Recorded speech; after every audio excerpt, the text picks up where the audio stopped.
আপনার কৃতকর্মের ফল আপনাকেই ভোগ করতে হবে।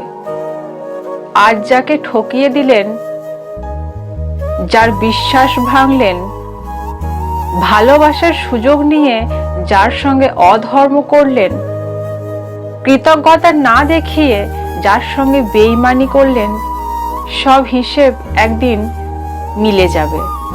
সমস্ত কিছু আপনার কাছেই ফিরে আসবে। ঘুড়ি আকাশে থাকলেও লাটাই একজনের হাতেই থাকে। তার হাত থেকে ছাড়া পাবেন কি করে? অহংকারের সমুদ্রে ডুবে আছেন, তাই তো। মানুষের হাত থেকে ছাড় পেলেও স্বয়ং ঈশ্বরের হাত থেকে কখনোই ছাড় পাবেন না। শুধু সময়ের অপেক্ষা। তিনি কখনো অধর্ম মেনে নেন না, আর কখনো কাউকে ক্ষমাও করেন না।